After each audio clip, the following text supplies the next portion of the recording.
মাঝখানে ববি হাকিম, দুধারে দুজন। আমি বলছি ববি হাকিমকে কখনো দেখেছেন কাউকে সাসপেন্ড করতে, কাউকে বহিষ্কার করতে, এই জাতীয় কোনো কাজে কখনো দেখবেন না।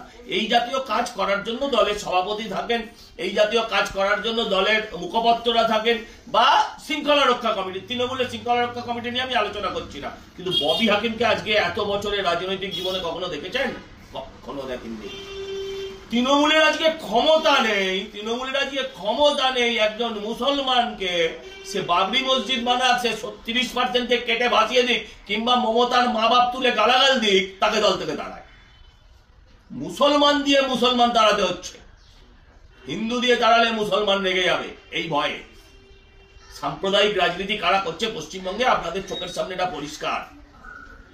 তাই আমি হিন্দুদের বলবো, আপনারা বুঝতে শিখুন। আপনাদের তাড়াতে হলে কিন্তু এত চিন্তা ভাবনা করেন না মমতা ব্যানার্জি, কিন্তু একজন এত বড় সাম্প্রদায়িক লোককে তাড়াতে কত চিন্তা করতে হয় তাদের।